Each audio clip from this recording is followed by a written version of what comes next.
Hey guys, welcome to another video. So Bangladesh will have an election soon. It's way sooner than people think. It's in 2 months, not even 2 months, 1 month and a few days. So Bangladesh has a long history of violent elections.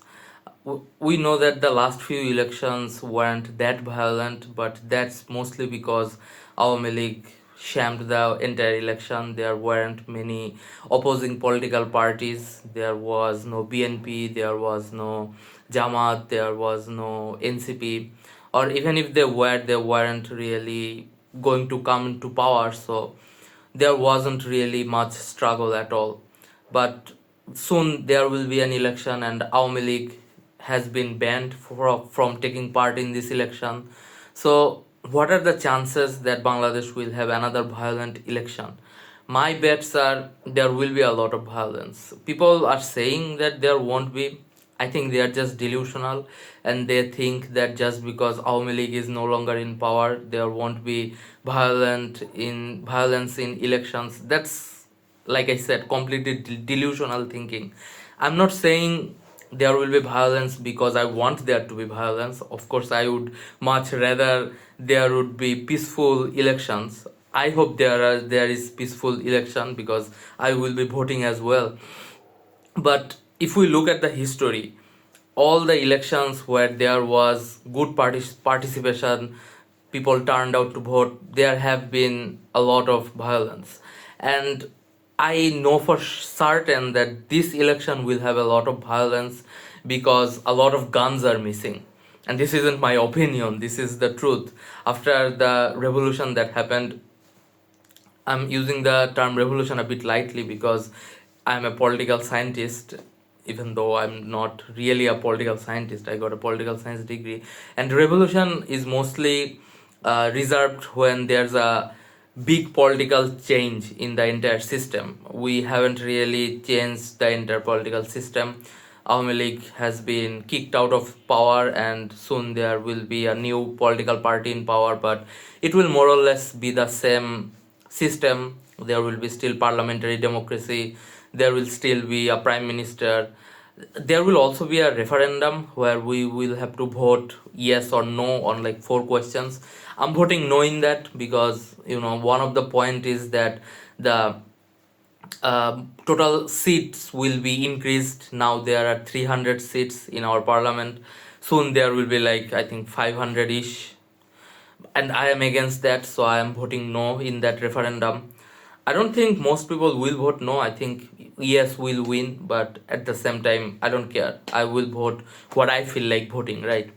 And I have experience of voting in the previous elections. I have voted in previous three elections. Two were national elections, and one was mayor election, and all of them were very peaceful. But as I said before, there wasn't really any real competition, so it was Awami League controlling everything.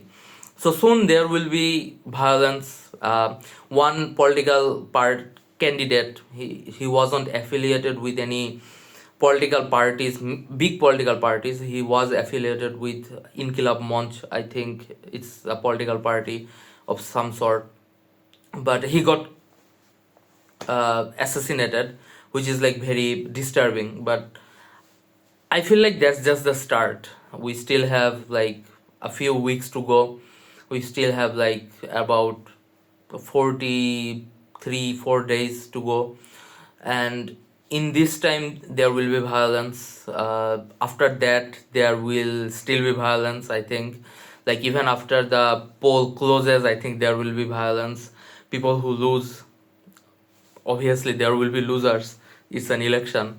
They probably will cause some violence. And after all this fact, the political party that's not really taking part in this election because they have been barred, Awami League, like I said, who were in power in the previous years, they might cause a lot of problems as well. As we know, they have stole a lot of money, and not all of the money has left the country. A lot of the money are circulating in the hands of these Awami League terrorists. I use the term terrorist a bit loosely here because they are not technically terrorists, but they are kind of like terrorists. Their main goal is to cause terror, so I think they are kind of like terrorists.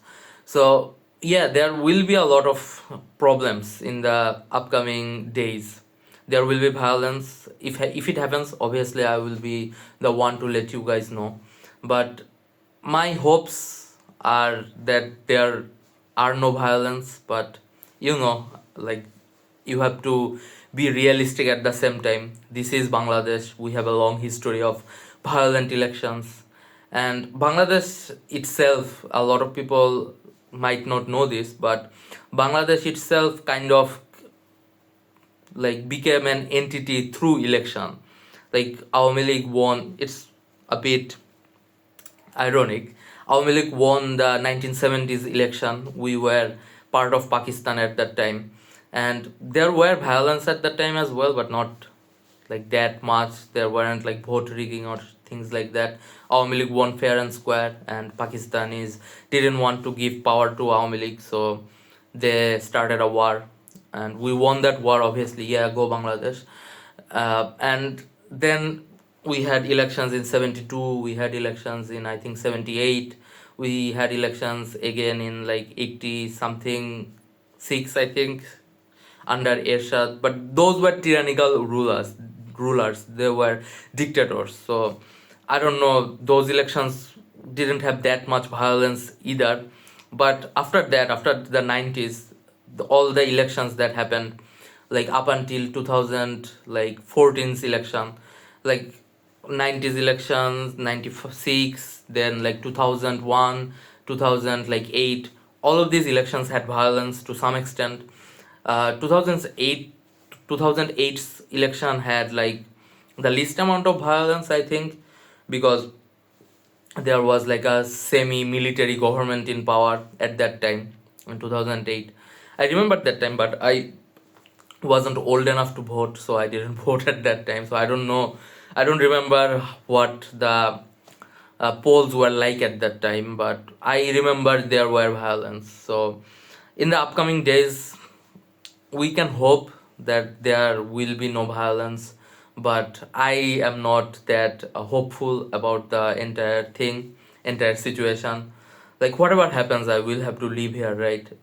One, because I don't have visa to go anywhere, or the money to go to like a developed country, and two, because I will be voting. So if there are like situations in the poll where I will be voting, which is near my house, obviously, because I am a registered voter here. I hope like I don't get, like shot or something like that. Doesn't happen. Hopefully it won't happen, but there will be violence. Not necessarily in like the big cities. Probably will not happen in Dhaka. It will probably happen in the fringes, like in the villages where police is not the highest authority, like in there, like in a lot of places. So will there be vote rigging as well? That is something I don't think there will be, but you cannot really just say that there won't be any vote rigging, because this is Bangladesh after all. We know that there have been rigged elections before, like under, say, Ziaur Rahman and Ershad and Awami League Sheikh Hasina. We have had rigged elections. Some people also say 2008's election were rigged, and everyone who lost the election will say that the election is rigged. So you have to take that with a grain of salt as well. But the overall situation is that a lot of guns are missing. We have a lot of history of political violence during election, before election, and after election. We have like sore losers who will cry foul, who will say there have been rigging, they will say they have been cheated. So, and the entire thing, like I said, is being fueled by the fact that a lot of convicted felons were given freedom after 5th August, and a lot of them were held prisoners wrongfully by the previous Awami League government, who was very tyrannical and everything. But like, you just add everything up, a lot of convicted felons are missing, a lot of guns are missing, a long history of political violence, and like a more or less competitive election. BNP, Jamaat, NCP has allied with Jamaat. So there will be political violence and there will be death and misery, but that is how it is in Bangladesh, I guess. So yeah, if you guys like this video, make sure to leave a thumbs up and subscribe and hit the bell icon, I guess. And yeah, thanks for watching. Bye.